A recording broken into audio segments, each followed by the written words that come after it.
الحمد لله والصلاة والسلام على سيدنا محمد وعلى آله وأصحابه أجمعين. الحمد لله والصلاة والسلام على سيدنا محمد وعلى آله وأصحابه أجمعين.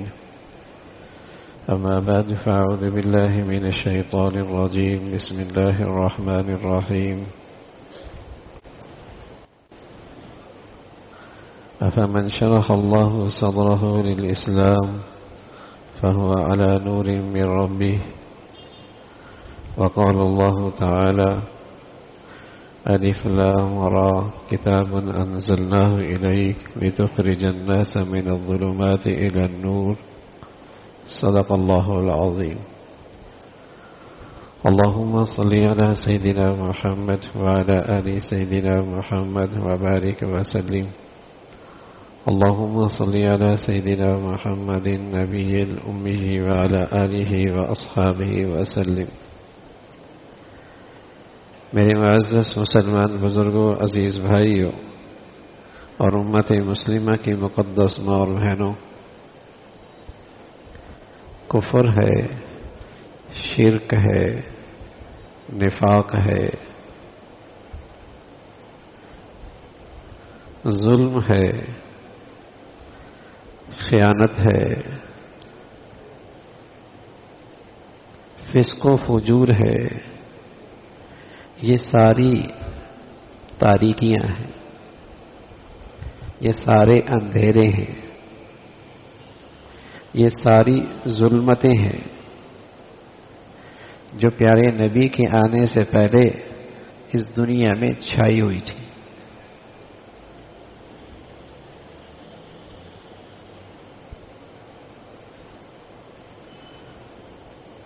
کفر، شرک، نفاق، ظلم، بچیوں کو زندہ درگور کر دینا، بچوں کو قتل کر دینا، عورتوں کو میراث میں، وراثت میں حصہ نہ دینا،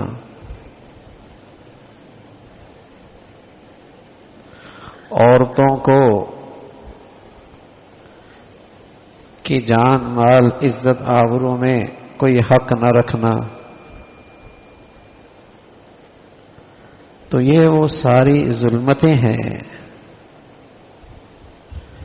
یہ ساری وہ تاریکیاں ہیں جو پیارے نبی کے تشریف لانے سے پہلے اس دنیا میں پھیلی ہوئی تھی. لِتُخْرِجَ النَّاسَ مِنَ الظُّلُمَاتِ إِلَى النُّورِ. آپ دنیا میں اس لیے تشریف لائے تاکہ لوگوں کو ان تاریکیوں سے نکالے. وہ تاریکی وہ نہیں کہ سورج چلا جائے، چاند چلی جائے تو اندھیرا ہو جائے. وہ تاریکی وہ نہیں کہ بجلی چلی جائے تو اندھیرا ہو جائے. اور وہ روشنی نہیں کہ سورج آنے سے روشن ہو جائے، چاند آنے سے روشنی پھیل جائے، بجلی آ جانے سے روشنی آ جائے. تو تاریکی بھی وہ نہیں جو نظر آتی ہے، حسی، اور روشنی بھی وہ نہیں جو عام طور پہ نظر آتی ہے.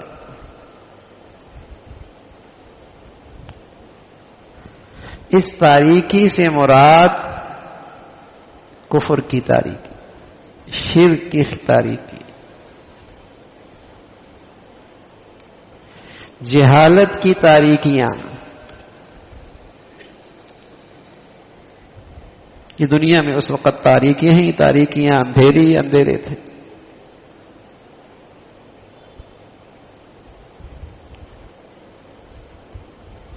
آپ علیہ الصلوۃ والسلام تشریف لائے اور آپ نے دنیا کو روشن کر دیا. شرک سے نکال کر، کفر سے نکال کر توحید کی روشنی، ایمان کی روشنی، ہدایت کی روشنی، انصاف کی روشنی، عدل کی روشنی، حیا اور شرم کی روشنی، اب یہ روشنی لے کے آئے.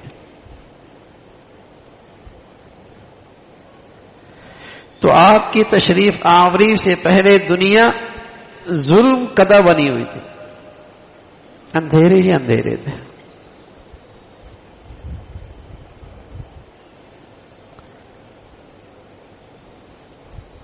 جو جہالت کی زندگی رکھتا ہے وہ تاریک خیال ہوتا ہے، اور جو ایمان کی زندگی رکھتا ہے وہ روشن خیال ہوتا ہے. لیکن اب الٹی گنگا ہے.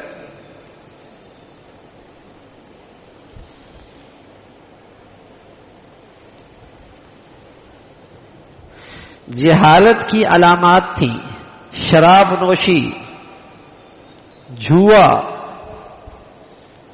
یسألونک عن الخمر والمیسر،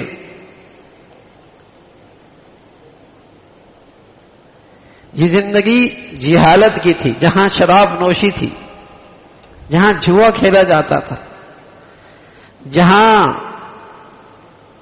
بتوں کی پرستش ہوتی تھی،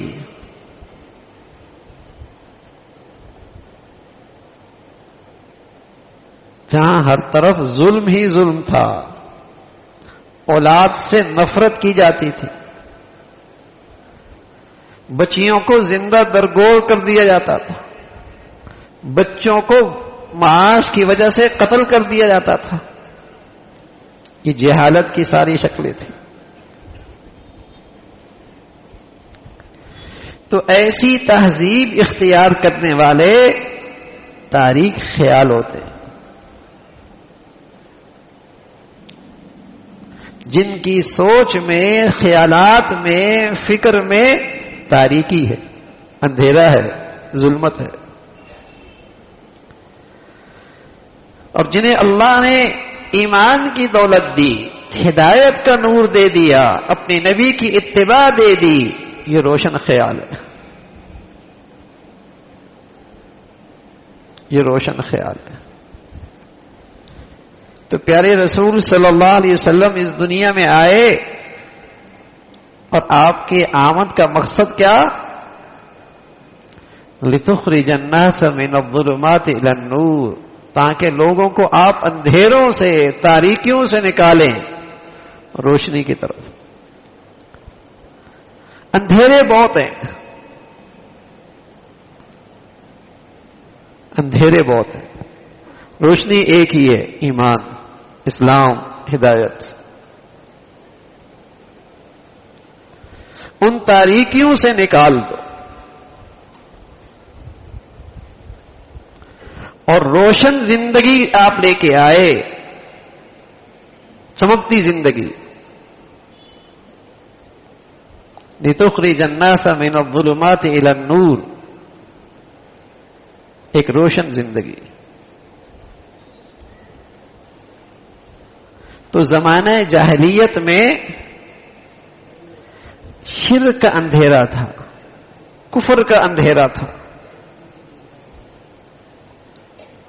اور ذات پات قبائل پر، اپنے آباء و اجداد پر فخر کا اندھیرا تھا، جہالت تھی کہ ہمارے آباء و اجداد ایسے، ہمارا قبیلہ ایسا، ہماری ذات ایسی، ہمارا حسب نسب ایسا. اور جو پیارے نبی آئے تو فرمایا اللہ نے تمہیں جہالت کے عیب سے پاک کر دیا، اب تم سب بھائی بھائی ہو، کسی عربی کو اجمی پر، کسی اجمی کو عربی پر کوئی فضیلت نہیں. اب اگر بڑھائی ہے تو وہ نیکی اور تقوی کی وجہ سے. میں اس زبان کا، اور میں اس رنگ کا، اور میں اس قوم کا، اور میں اس ذات کا، اور میں اس علاقے کا. فرمایا جو عصبیت کا علمبردار ہے اس کا ہماری امت سے تعلق نہیں. اور فرمایا جو عصبیت پہ لڑتا ہے اس کا ہماری امت سے کوئی تعلق نہیں. اور فرمایا جو عصبیت پہ مرتا ہے اس کا میری امت سے کوئی تعلق. یہ سب تاریخ دور کی کہانیاں ہیں، یہ سب تاریخ دور کے خیالات ہیں کہ زبان پہ فخر کرنا، قبیلے پہ فخر کرنا، ذات پہ فخر کرنا، قوم پہ فخر کرنا، یہ سب تاریخ خیالات ہیں. روشن خیالات کیا ہیں؟ سارے مسلمان ایک جسم کی مانند ہیں، کسی کو کسی پر کوئی فضیلت حاصل نہیں. اب اگر کوئی فضیلت والا ہے، بڑائی والا ہے، تو وہ تقوی اور پرہیزگاری کی وجہ سے. اللہ کے نبی صلی اللہ علیہ وسلم یہ ساری تاریکیاں مٹانے کے لیے آئے، یہ سارے اندھیرے ختم کرنے کے لیے آئے.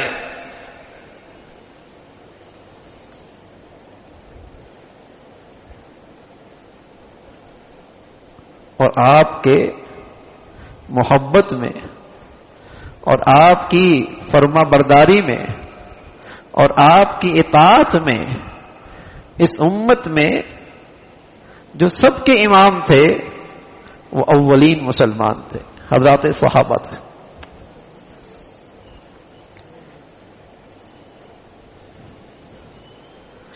انہوں نے آپ پر ایمان لایا اور آپ سے محبت کی اور آپ کی عظمت اور آپ کا احترام دل میں لیا، اور ایسا لیا کہ دنیا میں اس کی نظیر نہیں ملتی. ایسی وفاداری دکھائی، ایسی اتباع کی، ایسی جانثاری دکھائی کہ تاریخ انسانیت میں ایسی مثال نہیں ملتی.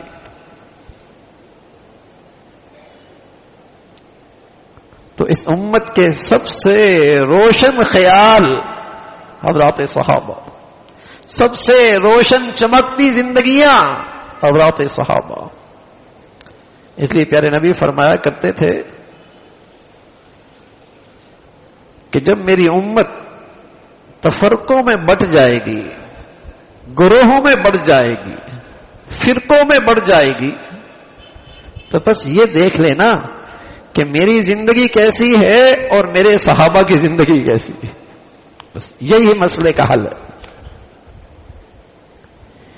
کوئی بھی نئی چیز جب امت میں باعث اختلاف ہو جائے کہ یہ صحیح ہے یا غلط، تو یہ دیکھ لو بھائی کہ اللہ کے نبی نے اور اللہ کے نبی کے سچے وفادار اور جانثار صحابہ نے یہ عمل کیسے کیا. بس یہی حل ہو سکتا ہے. قرآن کے اندر تو دو رائے ہو جائے، ایک آدمی کہتا ہے اس کا مطلب یہ ہے، ایک آدمی کہتا ہے اس کا مطلب یہ ہے. لیکن اللہ کے نبی کی زندگی تو پریکٹیکل ہے. صحابہ کی زندگی تو پوری کی پوری نبی کی زندگی کا نقشہ ہے نا. تو فرمایا ما انا علیہ واصحابی، بس یہ دیکھ لینا تو سمجھ میں آ جائے گا کہ اللہ کے نبی کے دور میں کتنی عیدیں تھیں اور صحابہ کے زمانے میں کتنی عیدیں تھیں. کوئی مسلمانوں میں جھگڑا نہیں رہے گا، یقین جانیے کوئی فرقہ نہیں رہے گا، کوئی مسلمانوں میں اختلاف نہیں رہے گا. ورنہ اگر یہ نبی کی زندگی اور صحابہ کی زندگی چھوڑی، مسلمان بہامی فرقہ پرستی میں اپنی ساری توانائیاں ضائع کر دیں، ساری توانائیاں صرف کر دیں. تو اہل عشاق میں، اہل محبت میں، اہل محبت اور اہل عشاق کی داستانوں میں جو سب سے بڑے امام ہیں وہ صحابہ ہیں. انہوں نے محبت اور عشق کا حق ادا کیا. ایک انصاری خاتون تھی، احد میں جب یہ پتہ لگا، اور وہ انصاری خاتون ایسی تھی کہ اس کے شوہر بھی شہید ہو گئے، اس کے ابا بھی شہید ہو گئے، اس کے بیٹے بھی شہید ہو گئے. اسے یہ خبر ملی کہ اللہ کے نبی شہید ہو گئے. تو بے چین ہو کر دروازے پہ آئیں اور آنے والوں سے پوچھ رہی کہ اللہ کے حبیب کا کیا حال ہے. بتانے والے بتا رہے تیرے شوہر بھی شہید ہو گئے. آنے والے بتا رہے تیرے ابا بھی شہید ہو گئے. بتانے والوں نے بتایا تیرا بھائی بھی شہید ہو گئے. آنے والے نے بتایا اللہ کے نبی سلامت ہیں. تو وہ خاتون کہنے لگی اگر آپ سلامت ہیں تو ہر مصیبت ہے جی.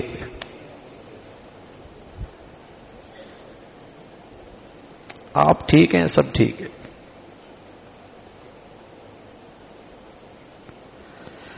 حضرت صدیق اکبر رضی اللہ تعالیٰ عنہ پر کفار ٹوٹ پڑے کہ آپ اللہ کے نبی پر ایمان کیوں لے آئے. اس قدر تشدد کیا کہ آپ کا جسم آپ کے رخسار اور آپ کی ناک برابر ہو گئی. اتنا تشدد کیا ہوش نہ رہا. قبیلے والے بنو تمیم والے اٹھا کر لے گئے. گھر پہنچے اور گھر پہنچنے بعد جب ہوش آیا بہت دیر کے بعد تو سب سے پہلے جو آپ کی زبان سے بات نکلی یہ پوچھا کہ اللہ کے نبی کا کیا حال ہے. پاس بیٹھنے والوں نے کہا جس کی وجہ سے تمہارا یہ حال ہوا ہے پھر اسی کا نام لیتے ہو. غصے میں بنو تمیم خاندان کے لوگ اٹھ کے چلے گئے. آپ نے اپنی والدہ سے کہا میں کچھ نہیں کھاؤں گا اور کچھ نہیں پیوں گا جب تک کہ اللہ کے نبی کی سلامتی کی خبر مجھے نہ مل جائے. ام جمیل تھی حضرت عمر کی بہنا حضرت خطاب کی بیٹی. اس کے پاس لے گئے. انہوں نے بتایا کہ اللہ کے نبی وہاں ہیں اور جب تک آپ کا دیدار نہیں فرمایا ایک گھونٹ پانی کا بھی نہ لیا.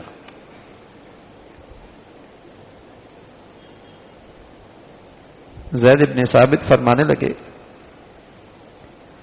احد کا میدان تھا. مجھے اللہ کے نبی صلی اللہ علیہ وسلم نے فرمایا جاؤ سعد کا حال دیکھو اس کا کیا حال ہے اور میرا سلام کہنا اسے. میں پہلے شہداء میں تلاش کرتا رہا مجھے کہیں نہیں ملے. پھر زخمیوں میں دیکھا مجھے سعد نظر آئے. جسم پر 70 سے زیادہ تیر تلوار نیزوں کے زخم تھے. میں نے اللہ کے نبی کا سلام پہنچایا اور کہا کہ اللہ کے نبی پوچھ رہے سعد کیا حال ہے. فرمایا اللہ کے نبی کو بتانا کہ جنت کی خوشبو آ رہی ہے.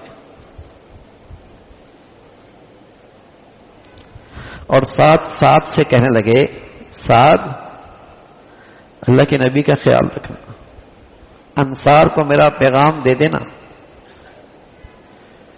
کہ اگر تم میں سے کسی کی ایک آنکھ بھی جھپک رہی ہو اور اللہ کے نبی کا کچھ ہو گیا تو خیال رکھنا اللہ کے ہاں کیا جواب دو.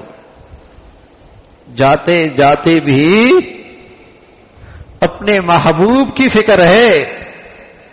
70 سے زیادہ جسم پر زخم ہے. ابو دجانہ ہے رضی اللہ تعالی. احد کے میدان میں دشمن کے تیر آ رہے ہیں ڈھال نہیں ہے. اللہ کے نبی کے سامنے کھڑے ہو گئے. پشت اللہ کے نبی کو نہ ہو میدان میں بھی اور اپنی پشت کو ڈھال بنایا اور اپنی پشت پہ تیر کھائے.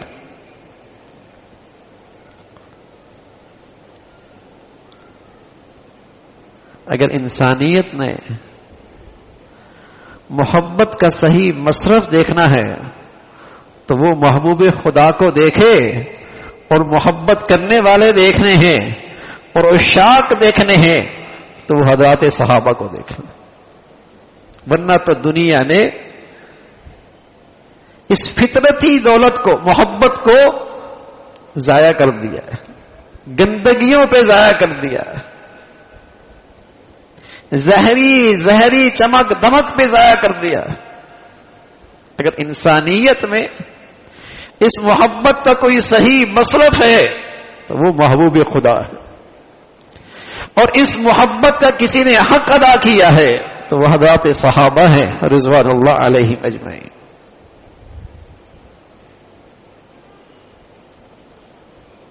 حضرت خبیب رضی اللہ تعالیٰ عنہ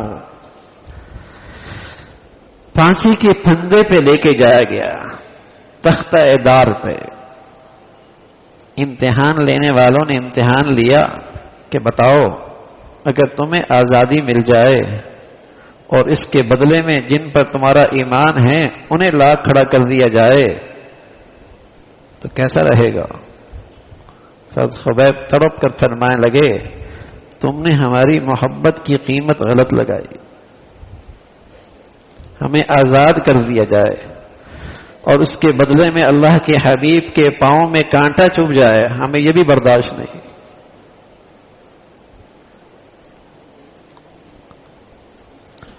ہمیں تو یہ بھی گوارا نہیں ہے۔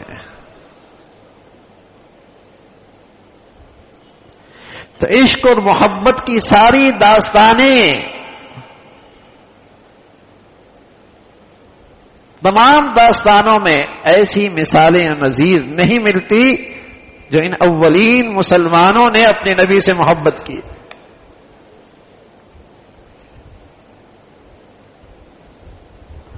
اور جب محبت سچی ہوتی ہے نا میرے عزیزو، محبت تو اتباع لے کے آتی ہے، محبت تو اتباع لے کے آتی ہے۔ اگر محبوب کہے گردن کٹا دو، گردن بھی کٹا دیتا۔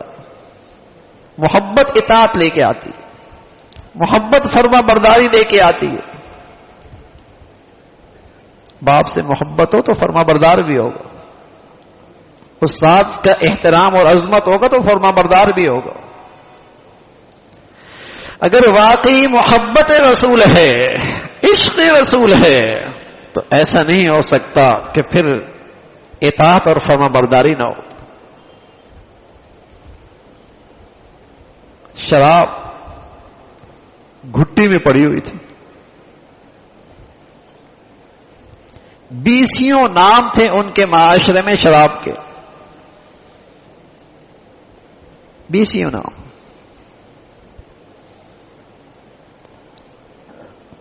ایک صحابی فرمانے لگے میں اس مجلس میں بیٹھا تھا جس مجلس میں شراب کی حرمت کا حکم آیا۔ انما الخمر والمیسر والانصاب والازلام رجس من عمل الشیطان فاجتنبوه لعلکم تفلحون۔ انما يريد الشیطان ان يوقع بینکم العداوة والبغضاء في الخمر والمیسر۔ یہ آیت اتری اور آخر تک فرمایا فَهَلْ أَنْتُمْ مُنْتَهُونَ۔ یہ آیت نازل ہوئی تو فرمایا لگے میں وہاں موجود تھا جس میں یہ حکم آیا کہ شراب حرام ہے، اس سے باز آ جاؤ۔ شراب، جوا، بت اور نشانے کے تیر، یہ سب شیطانی کام ہے،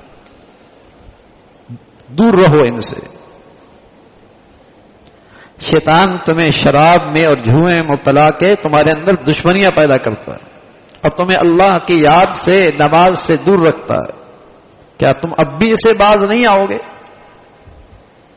فرمایا میں اٹھا اور ایک مجلس میں گیا جہاں میں شراب چل رہی تھی، شراب نوشی کا محفل سجی ہوئی تھی۔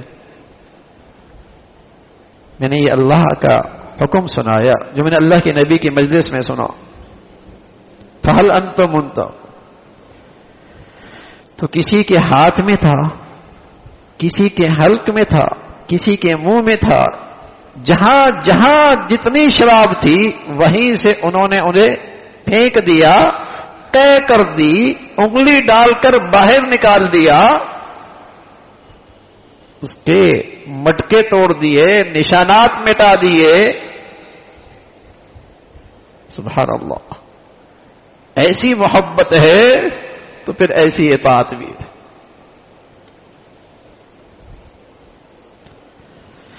جب محبت کی کوئی مثال نہیں تو سچ کہہ رہا ہوں میرے عزیزوں، پھر اطاعت کی بھی ایسی کوئی نظیر نہیں. سعد ابن معاذ رضی اللہ تعالیٰ عنہ انصار کے امیر تھے. حضور علیہ الصلوۃ والسلام کی خدمت میں آئے، کہا یا رسول اللہ آپ جیسا چاہیں ہم میں تصرف کریں، جتنا چاہیں ہمارا مال لے لیں، جو چاہیں لے لیں، جہاں چاہیں آپ رہیں ہم آپ کے ساتھ ہیں، اور آپ جو ہمیں حکم دیں، اگر آپ کہیں میں ہم دریاؤں کے اندر سمندروں میں گھوڑے ڈال دیں وہ بھی ڈال دیں گے.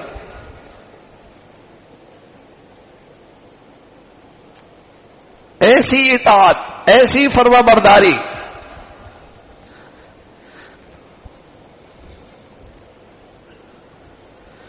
تو جہاں محبت سچی ہے، جہاں اللہ کے حبیب سے عشق سچا ہے، تو پھر وہاں نبی کی زندگی بھی نظر آئے.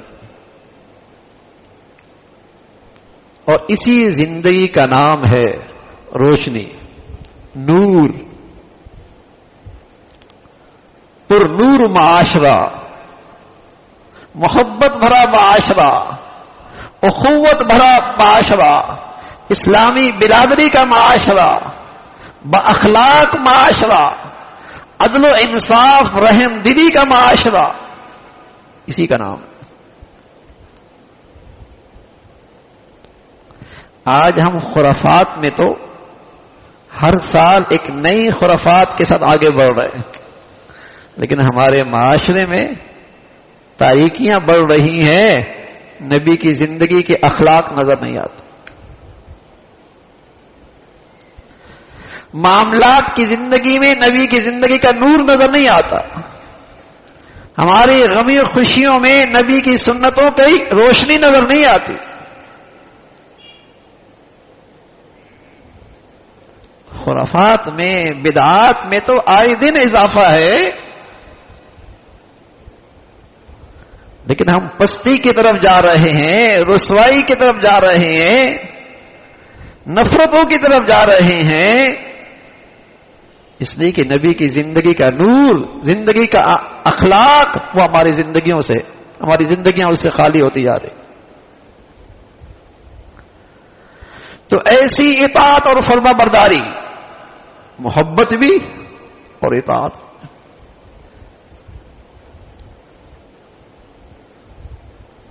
تو اللہ کے نبی سے محبت ہمارے ایمان کا تقاضا ہے، اور نبی سے محبت کا تقاضا یہ ہے نبی کے پھر اطاعت.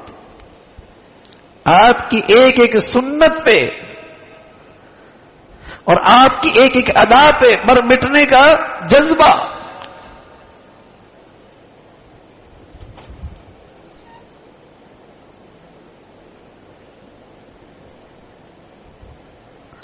حضرت عثمان رضی اللہ تعالیٰ عنہ حدیبیہ کے موقع پہ آپ نے انہیں سفارت کی ذمہ داری دی اور کہا مکہ والوں سے کہو کہ ہم عمرہ کرنے آ رہے ہیں، طواف کرنا چاہتے ہیں، ہمارے پیش نظر کوئی جنگ، کوئی لڑائی، ہمارے سفر کا یہ کوئی مقصد نہیں ہے. آپ تشریف لے کے جانے لگے، مکہ میں جا کر اپنے بھتیجے کے ہاں رات ٹھہرے. صبح آپ نے مذاکرات کے لیے نکلنا تھا. جب نکلنے لگے تو آپ کا لباس دیکھ کر آپ کا بھتیجا آپ سے کہنے لگا چچا جان اس لباس میں مذاکرات کے میز پہ کچھ اچھا تاثر نہیں پڑے گا، لوگ کیا کہیں گے. اس لیے کہ قریش کے ہاں یہ ہے کہ جس قدر بڑا آدمی ہوتا ہے اس کا پاجامہ اتنا ہی زمین پہ ہوتا ہے.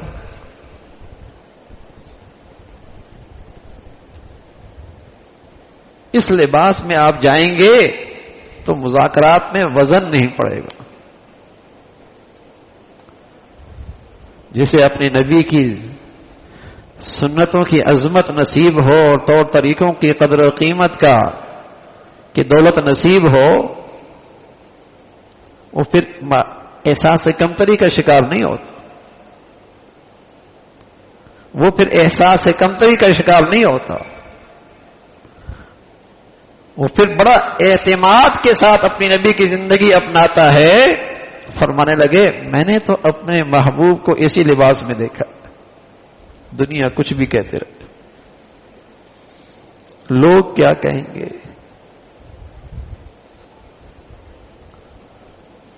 جب لوگوں سے ڈرتے رہو گے تو لوگ تمہیں ہمیشہ ڈراتے رہیں گے،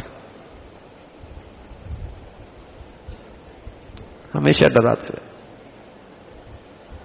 تو جب نبی سے محبت ہے کہ آپ میں کمال بھی ایسا کہ روئے زمین میں کسی انسان میں ایسا کمال نہیں،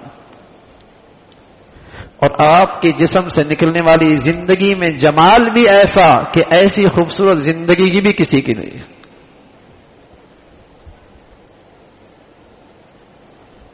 انسانی زندگی کے لیے، انسانی زندگی کے لیے آپ سے بہتر طریقہ زندگی ہے ہی نہیں۔ جانوروں کے لیے ہوگا، حیوانوں کے لیے ہوگا، انسانی معاشرے کے لیے، انسانی سوسائٹی کے لیے، انسانی زندگی کے لیے، گھریلو زندگی کے لیے، قومی زندگی کے لیے، عالمی زندگی کے لیے، انسانی زندگی کے لیے آپ سے بہتر طریقہ زندگی ہے ہی نہیں۔ ہمارا تو یہ ایمان ہے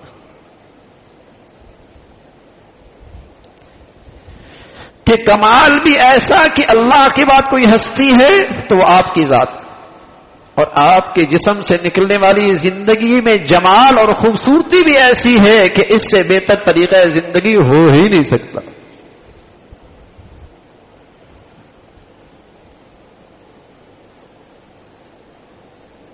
ہمیں اپنے نبی کے طور طریقے پہ فخر ہو، سعادت سمجھیں، اعزاز سمجھیں کہ نبی کی زندگی اختیار کرو۔ اور اللہ کو وہ طور طریقے اتنے پسند ہیں کہ پیغام دیا اپنے پیغمبر کو، فرمایا لوگوں سے کہہ دو جو میرا طریقہ اپنائے گا اس سے اللہ محبت کریں گے، جو میری زندگی لے گا اسے اللہ پیار کریں گے۔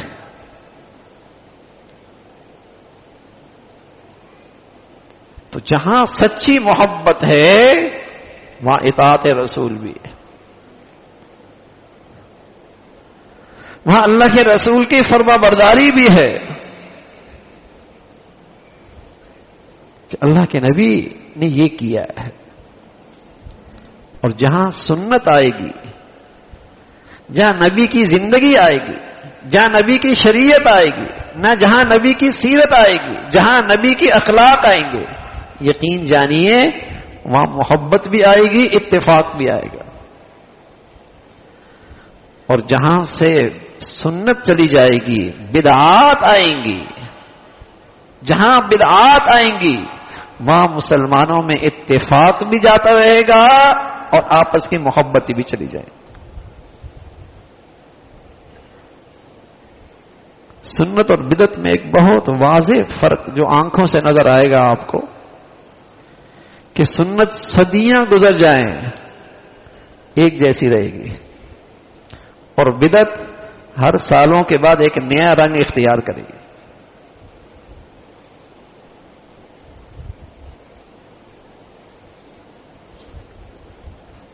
سنت صدیاں گزر جائیں ایک جیسی رہے گی، اور بدعت چونکہ اپنی خواہش سے کسی چیز کو دین بنانا، کسی چیز کو دین کا حصہ سمجھنا اپنی خواہش سے، تو خواہشات تو بدلتی رہتی ہے نا، شوق بدلتا رہتا ہے، مزاج بدلتا رہتا ہے، تو بدعت کا رنگ بھی بدلتا رہتا ہے۔ 20 سال پہلے کیسی تھی؟ 20 سال پہلے ہم کہتے تھے 12 وفات، اب نام بدل گیا۔ 25 سال پہلے ہم کیسے سادگی سے کرتے تھے، اب کیا حال ہے؟ تو بدعت کی یہ خصوصیت ہے کہ وہ ہر دفعہ ایک نیا رنگ اختیار کرے گی.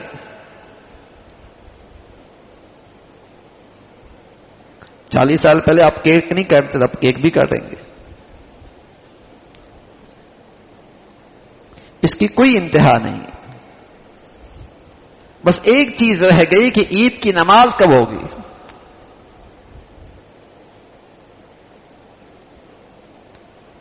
تو سنت کی خصوصیت ہے جہاں ہوتی ہے وہاں مسلمانوں میں محبتیں ہوتی ہیں، اور جہاں بدعات ہوتی ہیں وہاں مسلمانوں میں تفرقہ پیدا ہوتا ہے، مسلمانوں کا آپس کا اتفاق ختم ہوتا ہے. اور بدعت ہر نئے زمانے میں، ہر نئے وقت میں اپنی ایک نئی شکل اختیار کرتی، بدلتی رہتی.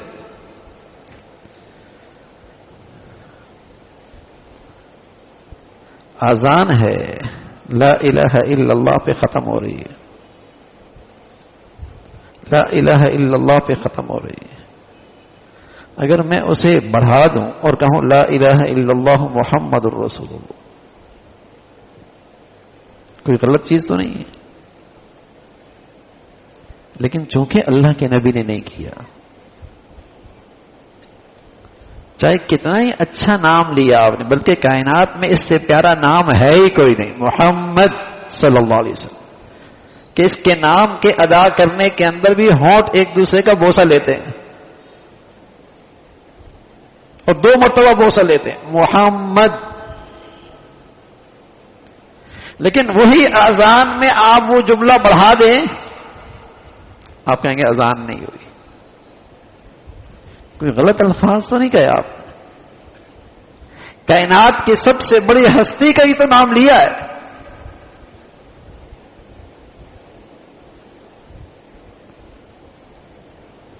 لیکن یہ آپ نے اپنی طرف سے اضافہ کیا ہے نا، آپ نے اضافہ کیا.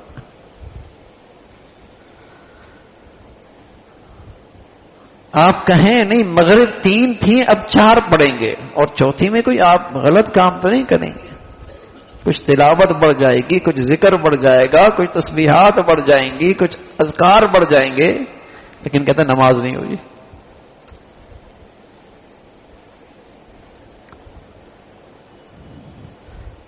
اس لیے کہ جب آپ اسے بڑھاتے رہیں گے تو پھر تو اسی کوئی حد نہیں ہوگی.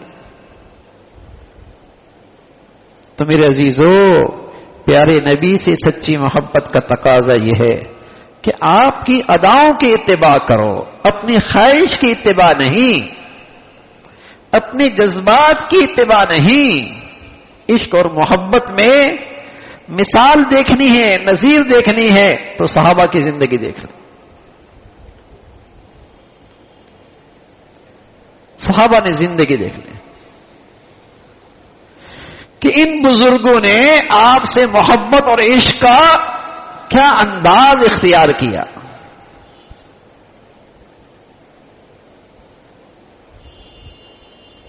اور کیسے ان میں آپس میں اتفاق تھا. سبحان اللہ، یہ ایک خاندان کی مانند تھے، یہ ایک گھر کی مانند تھے، یہ ایک جسم کی مانند تھے. اس لیے کہ ان کے اندر رسول اللہ کی اطاعت کی روح موجود تھی، پیارے نبی کی زندگی کی روح ان میں موجود تھی. جب روح موجود تھی تو یہ کالا، یہ گورا، یہ اس ذات کا، یہ اس قوم کا، یہ مہاجر، یہ انصار لگتے یوں جیسے سب ایک ماں باپ کی اولاد. اور جب پیارے نبی کی زندگی کی روح نکل جائے، جیسے جسم کے اندر روح ہے نا، تو ہاتھ بھی جسم سے جڑا ہوا ہے، آنکھ بھی جسم سے جڑی ہوئی ہے، کان بھی جسم سے جڑا ہوا ہے، پاؤں بھی جسم سے جڑا ہوا ہے، ہر عضو جسم کے ساتھ جڑا ہوا ہے. لیکن اگر یہ روح نکل جائے تو یہ اعضاء آہستہ آہستہ بکھرنے لگیں گے، آہستہ آہستہ بکھرنے لگ جائیں گے. تو میرے عزیزو، جب نبی کی زندگی کی روح ہوگی اس امت میں یہ امت ایک جسم کی طرح جڑی ہوئی ہوگی، اور جب اس کے اندر نبی کی زندگی کی روح نکل جائے گی، یہ امت تفرقوں میں بڑھ جائے گی، گروہوں میں بڑھ جائے گی، عصبیت میں بڑھ جائے گی، وطنیت میں بڑھ جائے گی، علاقیت میں تقسیم ہو جائے گی، اور یہ امت بکھرتے بکھرتے اپنا وجود خطرے میں ڈال دے گی۔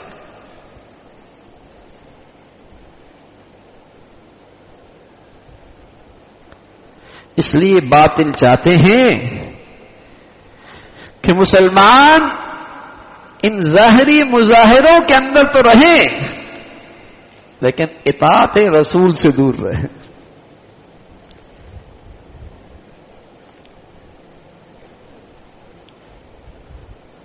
ان ایسی چیزوں میں تو الجھتے رہیں جس سے مسلمان ایک دوسرے سے اختلاف رکھتے ہیں، لیکن وہ چیز جو سنت ہے، جس پر سب مسلمانوں کا اتفاق ہے، اس سے دور رہے، اس سے دور رہے۔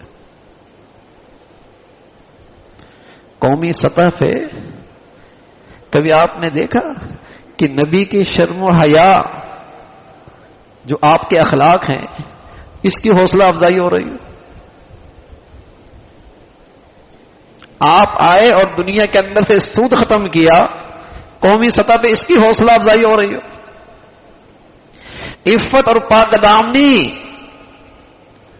آپ اس کی تعلیم دے کے آئے، قومی سطح پہ اس کی حوصلہ افزائی ہو رہی ہے۔ نماز جیسی عبادت آپ اللہ کے دربار سے دے کے آئے، کبھی آپ نے دیکھا قومی سطح پہ اس کی حوصلہ افزائی ہو رہی ہے؟ لیکن وہ چیزیں جس سے اس مسلمانوں میں تفرقہ پیدا ہوگا، تو یہ چیزیں کفرستان کے اندر بھی ان کی حوصلہ افزائی ہو، تاکہ مسلمان اس سے آپس میں ٹوٹتے رہے۔ تو میرے عزیزو، پیارے نبی صلی اللہ علیہ وسلم سے سچی محبت، اللہم انی اسألک حبک وحب رسولک وحب من یحبک، اللہ اپنی محبت، اپنے رسول کی محبت، اور جو تیرے پیارے ہیں ان کی محبت، اپنے محبوب لوگوں کی محبت۔ تو جس قدر محبت بڑھیا ہوگی، اسی قدر اطاعت آسان ہو جائے گی، اطاعت آسان ہو جائے۔ اگر ہم 24 گھنٹے میں کوئی تھوڑا سا وقت نکال کر 15 منٹ کا اکیلے بیٹھ کے اپنے نبی کی احسانات کا تصور کر کے، جو اس امت پر ہمارے نبی کے احسانات ہیں، قربانیاں ہیں، تکالیف ہیں، مشقتیں ہیں، آزمائشیں ہیں، اس امت کے لیے برداشت کی ہیں، ان احسانات کا تصور کر کے بیٹھیں اور آپ علیہ الصلوۃ والسلام سے محبت سے درود پڑھیں۔ 24 گھنٹے میں کوئی وقت نکال۔ درود کے بہت سے کلمات ہیں، سب سے افضل کلمہ تو وہی ہے جو آپ نماز میں پڑھتے ہیں، درود ابراہیمی۔ مختصر ترین درود، درود السلام صلی اللہ علیہ وسلم، درود بھی ہے، سلام بھی۔ اگر اس کو 100 مرتبہ پڑھ لیں اور اپنی نبی کے احسانات کا تصور کر کے پڑھیں صلی اللہ علیہ وسلم، تو میرے عزیزو، آپ اپنے نبی کی دل میں محبت کو محسوس کرنے لگیں گے صلی اللہ علیہ وسلم۔ یہ وہ دعا ہے اپنے نبی کے حق میں کہ یہ دعا اللہ تعالیٰ اپنے نبی کے حق میں ضرور قبول کریں گے، اور جب اپنے نبی کے حق میں ضرور قبول کریں گے تو نبی نے ہمیں بتایا کہ اللہ کی آپ پر 10 رحمتیں ضرور ہوں گی۔ کوئی دعا قبول ہو یا نہ ہو، لیکن جو آپ نبی کے حق میں دعا کر رہے ہیں وہ ضرور قبول ہوگی، اور اس کی برکت سے آپ کو 10 رحمتیں ملیں گی۔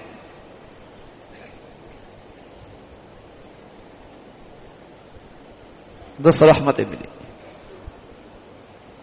تو اسے محبت سے پڑھے، 24 گھنٹوں میں تھوڑا سا وقت نکال کر صلی اللہ علیہ وسلم. آپ محسوس کریں گے اپنے دل میں کہ اللہ کے نبی سے ایک تعلق بن رہا. اور پھر ایک کتاب ہے اسوہ رسول، ڈاکٹر عبدالحی عارفی رحمۃ اللہ علیہ کی. حضرت نے پوری زندگی کے متعلق جو آپ کے عادات ہیں، آپ کے طریقے ہیں، آپ کی سنتیں ہیں، آسان الفاظ میں اسے جمع فرمایا. اسے اپنے سرانے کے پاس پڑھیں اور پڑھتے پڑھتے اس پہ عمل کرنا شروع کر دیں. آپ سوتے ہیں نا، لیکن اللہ کے نبی جیسے سوئے تھے، اگر ایسے سوئیں گے تو آپ کا سارا سونا رات کو عبادت ہو جائے گا. کھانا تو آپ کی ضرورت ہے نا، لیکن جیسے اللہ کے نبی نے کھایا ویسے کھائیں گے تو عبادت بن جائے گا. حتیٰ کہ آپ قضاء حاجت کے لیے جاتے ہیں، نکلتے ہیں، لیکن جیسے اللہ کے نبی کی عادت تھی ویسے کریں گے، عبادت بن جائے گی. یعنی عبادات سے لے کر ہماری 24 گھنٹے کی جو زندگی ہے، جو ہماری زندگی کی ضروریات ہے، لیکن اگر اس میں یہ دیکھ لیا جائے کہ اللہ کے حبیب نے یہ کس طرح کیا، تو آپ کی 24 گھنٹے کی زندگی پر نور ہو جائے گی. اس میں نور آ جائے گا، نور نبی کی سنت کا.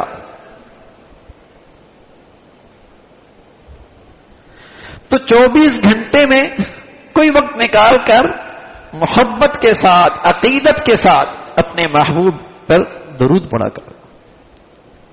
یہ تو اللہ کے نبی کا حق ہے نا. بلکہ آپ علیہ الصلوۃ والسلام فرما لگے کہیں میرا نام آئے اور کوئی درود نہ پڑے تو بدترین بخیل ہے، بدترین بخیل ہے. تو محبت کے ساتھ درود پڑھا جائے. اور میں تو لوگوں سے عام طور پہ عرض کرتا ہوں کہ کوئی تمہیں حاجت پیش آ جائے نا، کوئی مشکل پیش آ جائے، کوئی پریشانی آ جائے، تو ایک بڑا مجرب وظیفہ ہے کہ 500 سے زائد مرتبہ، چاہے 501 مرتبہ ہی کیوں نہ ہو، یہ پڑھیں اور پھر اپنی حاجت کی دعا کریں. اللہ تعالیٰ تمہاری اس حاجت کو حل کروا دیں. اس لیے کہ آپ نے جب 500 مرتبہ پڑھا تو آپ پر کتنی اللہ کی رحمتیں آئیں، اور یقیناً آئیں. 100% یقینی ہے کہ آپ نے جب اللہ کے نبی کے حق میں دعا فرمائی تو اللہ نے ہر دعا پر، ہر درود پر 10 رحمتیں آپ کو دی. فضائل درود شریف پر حضرت شیخ الحدیث مولانا زکریا رحمۃ اللہ نے کتاب لکھی. انہوں نے حضرت میں اس بات کو لکھا کہ میرا تجربہ ہے کہ کسی مشکل اور پریشانی کے لیے میں نے کثرت سے درود پڑھا، اللہ نے میرے لیے آسانیاں پیدا فرما دی. تو محبت رسول کو بڑھائیے، محبت سے درود پڑھیے، اور اپنی 24 گھنٹے کی زندگی میں یہ دیکھیے کہ یہ عمل اللہ کے نبی نے کیسے کیا. یہی اللہ کے نبی سے محبت کا تقاضا ہے بھائی، یہی اللہ کے نبی سے عشق کا تقاضا ہے. پیارے رسول صلی اللہ علیہ وسلم اسی نور کو لے کے آئے ہیں کہ میری امت میری زندگی کو اپنا لے. اب دنیا میں اس لیے آئے کہ میری امت میری زندگی کو اپنا کر کامیاب ہو جائے. تو آج نبی کے ماننے والے نبی کی زندگی سے محروم ہیں، نبی کے اخلاق سے محروم ہیں، اس نور سے اور اس روشنی سے محروم ہیں.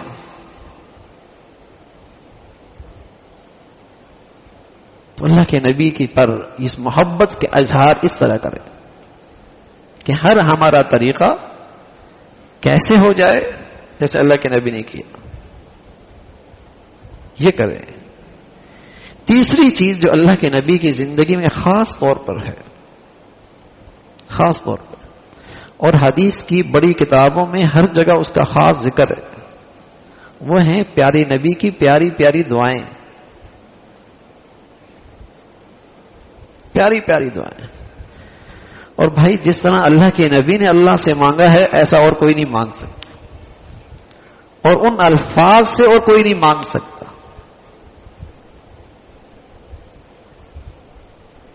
تو ان دعاؤں کو یاد رکھیں، ان دعاؤں کو یاد کریں، ان دعاؤں پر چھوٹی چھوٹی کتابیں میں موجود ہیں، پر نور دعائیں، مناجات مقبول، چھوٹی چھوٹی کتابیں ہیں کہ اللہ کے نبی صلی اللہ علیہ وسلم گھر میں داخل ہوئے کون سی دعا پڑھی، قضاء حاجت کے لیے گئے کون سی دعا پڑھی، آرام فرمانے لگے کون سی دعا پڑھی، بیدار ہوئے کون سی دعا پڑھی، کھانا کھانے لگے کیا دعا پڑھی۔ یعنی ہر وقت آپ کو اللہ کا دھیان بھی نصیب ہوگا اور اپنے نبی سے تعلق میں اضافہ بھی۔ کوئی ایسا موقع نہیں جہاں اللہ کے نبی نے دعا نہ بتائی ہو۔ آج بہت ساری شریر مخلوق ہے، جب آدمی ناپاک رہتا ہے اور گندا رہتا ہے اور اللہ کی یاد سے دور رہتا ہے تو ان شیطانی اثرات سے متاثر ہوتا ہے، وہ شیطانی اثرات اس پر حاوی ہو جاتے ہیں۔ اس لیے کہ آدمی جتنا گندا رہتا ہے، گندا ناپاک رہتا ہے، چاہے وہ ناپاکی جسمانی ہو چاہے وہ ناپاکی گناہوں کی وجہ سے ہو، تو جو شیطانی مخلوق ہے وہ اس پر حاوی ہو جاتی ہے، وہ اس پر حاوی ہو جاتی ہے، اور اللہ کے فرشتے رحمت کی چیزیں اس سے دور ہونے لگتی ہیں۔ لیکن جب آدمی ہر وقت اللہ سے دعا کرتا ہے اور دعاؤں کے حصار میں رہتا ہے تو ان شیطانی قوتوں سے اس کی حفاظت ہوتی ہے، پناہ میں رہتا ہے۔ اور ہر آدمی حسد کسی نے کیا ہے، کبھی کیا کہتا ہے کسی کی نظر لگ گئی ہے، کبھی کہتا ہے بس کچھ عجیب سا محسوس ہوتا ہے گھر میں، کبھی کہتا ہے گھر میں کپڑوں میں کچھ عجیب سی شکل نظر آتی ہے۔ تو جس قدر آدمی گندگی میں رہتا ہے یا گندے ماحول میں رہتا ہے، جسمانی گندگی یا گناہوں کی نجاست، تو شیطان آسانی سے اس پر حاوی ہو جاتا ہے، اس پر حاوی ہو جاتا ہے۔ تو میرے عزیزو، جب آدمی ہر وقت کی دعا جو اللہ کے نبی صلی اللہ علیہ وسلم کا خاص وظیفہ رہا ہے اپنی زندگی میں، اس کو معمول بنا لے گا تو ہر وقت دعاؤں کے حصار میں رہے گا۔ ایک صحابی گھر سے دعا پڑھ کے نکلے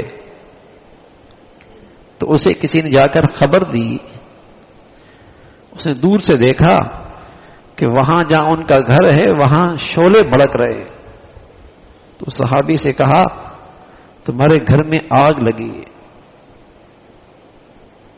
اس نے کہا میرے گھر کو آگ نہیں لگ سکتی، کہا دھواں نظر آ رہا ہے، کہا ہو رہا ہوگا لیکن میرے گھر کو آگ نہیں لگ سکتی۔ جب تحقیق ہوئی تو پتہ لگا دائیں بائیں اس آگ سے متاثر ہوئی اور ان کا گھر محفوظ رہا۔ پوچھا یہ کیسے تمہیں یقین تھا کہ تمہارا گھر؟ کہا مجھے اللہ کی نبی کی بات پہ اعتماد تھا کہ جو آدمی گھر سے نکلتے وقت دعا پڑھ کے نکلے گا اللہ اس کے گھر کی حفاظت کرے گا۔ تو ان دعاؤں کی برکت سے آدمی کی جان مال عزت آبرو حصار میں آ جاتی ہے۔ صبح شام کی دعائیں، گھر آنے جانے کی دعائیں، چھوٹی سی کتاب اپنے سرانے رکھیں اور روز ایک دعا یاد کر لیں، تو اس سے اللہ سے اور اللہ کے رسول سے ایک تعلق بنتا ہے اور اللہ کے رسول سے محبت میں اضافہ ہوتا ہے۔ تو میرے عزیزو، اللہ کے نبی صلی اللہ علیہ وسلم سے محبت کا تقاضا یہی ہے، اس سے محبت بڑھتی بھی ہے، اس سے محبت کا حق بھی ادا ہوتا ہے۔ اللہ تعالی ہم سب کو جو کچھ کہا سنا عمل کی توفیق نصیب فرمائے۔ اللہم لک الحمد کلو ولک الشکر کلو، اللہم لک الحمد کلو ولک الشکر کلو، اللہم اعنا علی ذکرک و شکرک و حسن عبادتک، اللهم أعنا على ذكرك وشكرك وحسن عبادتك. سبحان الله وبحمده سبحان الله العظيم عدد خلقه وزنة عرشه ورضا نفسه ومداد كلماته. اللهم لا نحصي ثناء عليك أنت كما أثنيت على نفسك. یا ارحم الراحمین، جو کچھ کہا سنا عمل کی توفیق نصیب فرما، ایمان والی، عافیت والی، صحت والی زندگی نصیب فرما، اپنے پسند کا جینا نصیب فرما، کلمے والی موت نصیب فرما، اپنے حبیب صلی اللہ علیہ وسلم کی عظمت، محبت، اطاعت نصیب فرما، اس میں جو کوتاہی ہو رہی اسے معاف فرما. یا ارحم الراحمین، اپنی کامل اپنے نبی علیہ الصلوۃ والسلام کی اسوہ حسنہ کی زندگی، اس پہ استقامت عطا فرما. یا ارحم الراحمین، ہر قسم کے فتنوں سے، خرافات سے، اس امت کو ٹوٹ پھوٹ سے، نفرتوں سے، عصبیت سے، فرقہ پرستی سے محفوظ فرما. یا ارحم الراحمین، تمام حاضرین حاضرات، سامعین سامعات کی تمام جائز حاجات کو پورا فرما، مشکلات کو آسان فرما، پریشانیوں کو ختم فرما، بری زندگی سے، برے موت سے، برے حالات سے محفوظ فرما. یا ارحم الراحمین، ہم سبھی کی اولادوں کو ہمارے لیے صدقہ جاریہ بنا، آنکھوں کی ٹھنڈک بنا، راحت کا ذریعہ بنا. یا ارحم الراحمین، ازمائشوں سے محفوظ فرما، ہمیں اپنے بڑوں کے لیے عزت کا باعث بنا، ہماری اولادوں کو ہمارے لیے راحت اور عزت کا باعث بنا. یا ارحم الراحمین، جو بچیاں گھروں میں ہیں ان کے لیے نیک صالح رشتوں کا انتظام فرما، جو بچیاں گھروں میں جا چکی ان کے گھروں کو محبت اور تقوی سے آباد فرما، ٹوٹ پھوٹ سے، غلط فہمیوں سے، بدگمانیوں سے ہمارے گھروں کو محفوظ فرما. یا ارحم الراحمین، دنیا بھی اچھی فرما، کل قیامت میں اپنے اچھوں میں شامل فرما. اے مولا، جو تجھ سے محبت کرتے ہیں ان کی محبت نصیب فرما، اپنے پیاروں کی عظمت، ادب، احترام نصیب فرما، شریروں سے، حاسدوں سے محفوظ فرما. یا ارحم الراحمین، اپنے فضل سے پوری امت اسلامیہ پہ رحم فرما، مسلمانوں کو اسلامی ایمانی وحدت اتفاق نصیب فرما، مسلمانوں کو آپس کی افتراق، انتشار، خرافات سے محفوظ فرما. غزہ اور فلسطین کے مسلمانوں کے لیے آسانیاں پیدا فرما، جو اسلامی دنیا میں آپ کے شعلے بھڑکانا چاہتے ہیں ان منافقین و کفار سے اہل اسلام کی حفاظت فرما. ہمارے ملک کو سلامتی عطا فرما، ایمان ہدایت کی فضاؤں کو عام فرما، یا نیکی کی اور خیر کی اور تعمیر کی قوتوں کو غلبہ نصیب فرما، تخریب کی اور بے دینی کی یا ارحم الراحمین ان طاقتوں کو ختم فرما.